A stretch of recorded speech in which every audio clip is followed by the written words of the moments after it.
So in the previous presentations, you must have seen about two lab programs. One which is related to simple calculator as well as square and cubes of the respective numbers. So I am Mrs. Archana Priyadarshini, Assistant Professor in the Department of ISC, Canada Engineering College. So in this particular video presentation, we will look into further two programs related to web lab. So let's see the third program. The third program is about the font or the text or text growing, which is increasing in the interval of 100 milliseconds, and it is displayed in red color. As and when this font reaches 50 points, it displays the text shrinking in blue color. Okay, and then it goes on decreasing, and the decrease level should stop at 5 font size. So let's see how this can be done. Basically we are including the JavaScript code in our HTML code. So we have the head tag here, and in the title tag let us have the title, say text growing or shrinking, at the top of the browser's window. So next we include a script tag, as in any JavaScript code we write script type equal to text slash JavaScript, and we have included two functions over here. The function 2 is telling about the text shrinking, that is decreasing size. So first of all we have a variable that stores this text called as text shrinking, and then we have to specify a styling feature for this text, so that at the point of text shrinking, okay, when it reaches 50 points it has to display in blue color. So we have to have an attribute or styling features associated with this kind of text. So here we have got str.font color of blue. Okay, font color is the attribute that we associate to the particular string by using str.fontColor, and we are specifying it to be blue color. We are storing it in another variable called result here. Next we can display this particular styling feature by using document.getElementById, and the demo one is our tag or the ID that we associate for the paragraph called text shrinking. And we have associated this demo one as an ID for text growing, and for this ID, when this ID has got text growing kind of text, when it reaches some particular font size, let's say it has reached 50 points.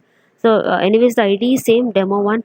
So at this point it takes the ID and changes the result to text shrinking when it reaches 50 font size, and it decreases the size of that particular text by -1. So we have got here resize text of -1. So demo 1 is the ID associated for the first text, that is text growing. So next in the function 1 we have got functionality that approaches the text to the maximum size, that is up till 50 points. So this program is actually about growing the text up till 50 point, and after 50 point it starts decreasing the text, and as soon as it reaches 5 points it stops. So that limit conditions we are specifying in the next slide. So anyways now here we are just saying about function 2, that is text shrinking and text growing. So in function 1 text growing, so it has to grow the text in the interval of 1 millisecond. So we have given resize text function of 1. So this text has to have some styling features, that is it has to display in red color. So we have the attribute called font color associated with this kind of string. So we have got str.fontColor of red. Then we are displaying this text, the text in red color, by using document.getElementById, and we have the tag that is demo1 dot inner element. So inner element is going to change the result of the previous element what demo1 had. For example, if it had got an empty string, it is going to change it to text growing and in the terms of red color. Okay, this is the thing. In the next slide you can see about the resize text limit. Okay, how long we have taken in the previous slide, resize text of 1, resize text of -1. What is this actually? So this is the functionality. So resize text of null. So null is having null is a parameter which is given to resize text, and null can be 1 if it grows, and it can be -1 if it shrinks on.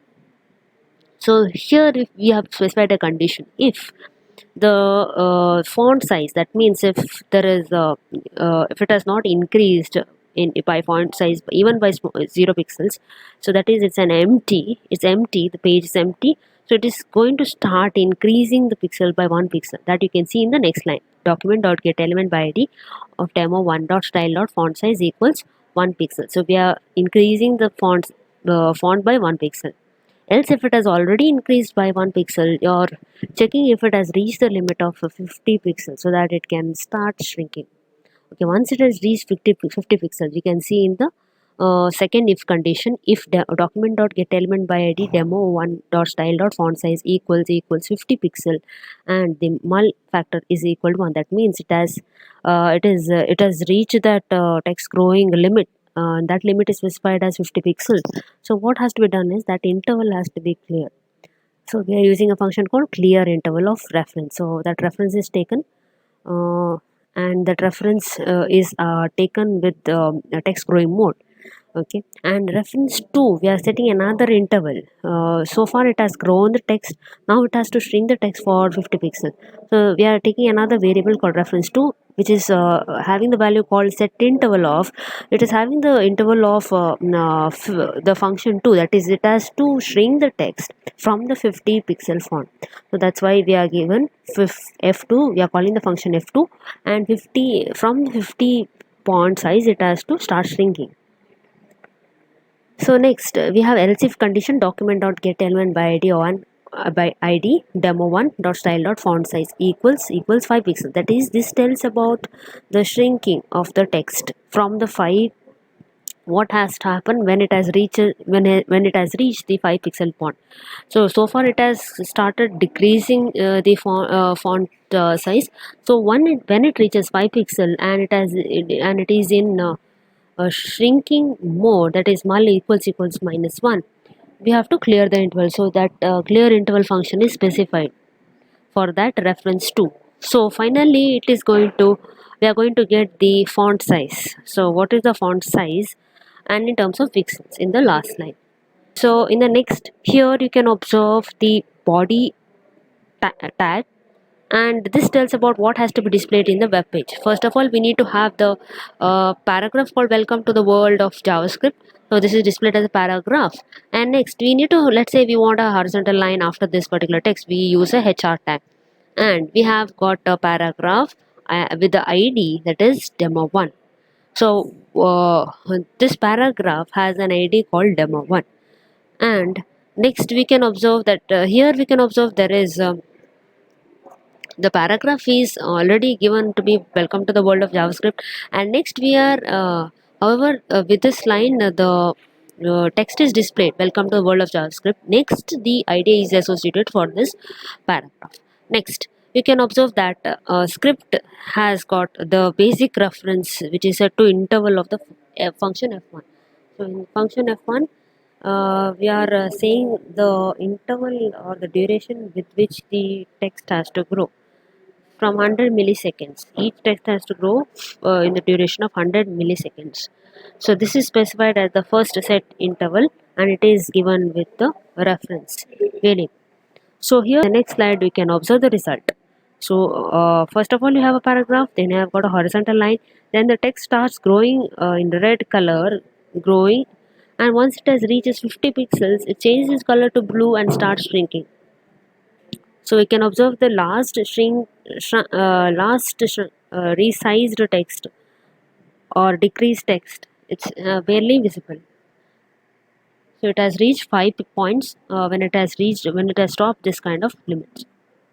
So let's go through the next program. That is, you need to develop a HTML file which includes the JavaScript code and which uses the following functionalities. That is, given a string, we need to find the position of the leftmost vowel. So we have to display what vowel is used, and for that, what is the position.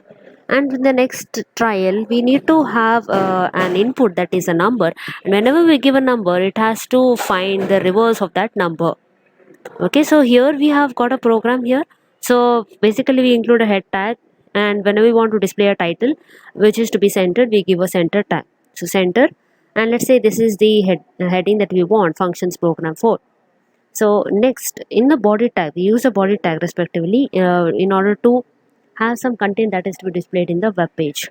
So next we have script type is equal to text slash JavaScript. So this is there to include any JavaScript code.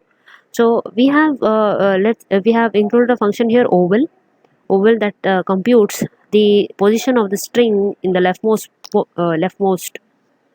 Okay, so function oval of str. So str is a parameter which takes when the user puts any string. So let's say the user inputs good. Okay, let's say the str value has good. So what it does is, in order to compute the length of the string, we include an attribute property called that str dot length, and we store that length, the entire length, in len variable. So next you can see for the entire variable, that is, we have taken str value as good, right? So starting from g, that is I is equal to 0, from index 0 up till d. So good for the entire string, good. It has to take individual character. How it takes the individual character from that string is by using a sub str kind of attribute or property. So sub str dot sub str of I comma 1, that is starting from 0th index, one character each it is going to take, and storing it in variable called ch, and then it compares ch with the list of vowels. So list of vowels are a, e, I, o, u, in both in small letters as well as in capital letters. So next it writes the particular leftmost vowel found. uh, uh, let's say it has found the leftmost vowel here. First of all, when traversing g, you do not get this kind of match. So when traversing o, there itself it stops. So you can observe that document dot write will be the leftmost vowel of particular string that we have taken good is o, and the position is the second position. So if we have found the string in the first position, since the I is 0, so it will give you, so we have to write I plus 1. So this is how the substring works. Next, if you observe the reverse of the number, whatever number we take, 1, 2, 3, 4, and it compares whether the number is greater than 0. Let's say we have taken the number as num as 23. So what should be the reverse? 32, right? So first reverse is calculated as 3 into 10. So reverse will be what? Reverse is nothing but reverse into 10. So what is the initial reverse value? It is 0. So reverse is 0 into 10 plus num mod 10. What is num? Num is, here we have taken 23 for example. 23 mod 10. So 23 mod 10 is nothing but 3. So reverse will be 3 in the first case. So num is calculated as parsing. It is going to calculate in integer. So what we get is 23 by 10. So num will be 2. So this continues as long as num is greater than 0. Since num we have got as 2 and num is again greater than 0, again we go into the while loop. So where reverse is calculated as 3 into 10 plus 2 mod 10. So that will be 30 plus 2, that is nothing but 32, and num is equal to 2 by 10, which is nothing but we get 0. So in this case the while loop stops, and then we are displaying the reverse of that number that we have taken, that is 23 is 32. And they have given a two prompt windows wherein we have to enter the string, and that oval function is called, wherein it computes the leftmost vowel of that string. And in the next prompt window we have taken another prompt window to enter a number, and the reverse of the number is computed by parseInt function. That is the function we have written to compute the percent is a number. Actually everything is taken as a string, so in order to convert the string into a number, we use a function called parseInt. It is converted into number, and then the reverse of that number is calculated by reverse of number function. So anyways, you can see here reverse of num function that calculates the reverse of that number. So in the next slide you can see the result. So you have got a heading functions program 4 which is centered, and next in the leftmost you can observe the leftmost vowel of good day. So I've taken the string called good day. Anyways, there was a prompt box, two prompt box, one to enter the string and one to enter the number. So it has observed that the leftmost vowel of good day is O, and the position is 2.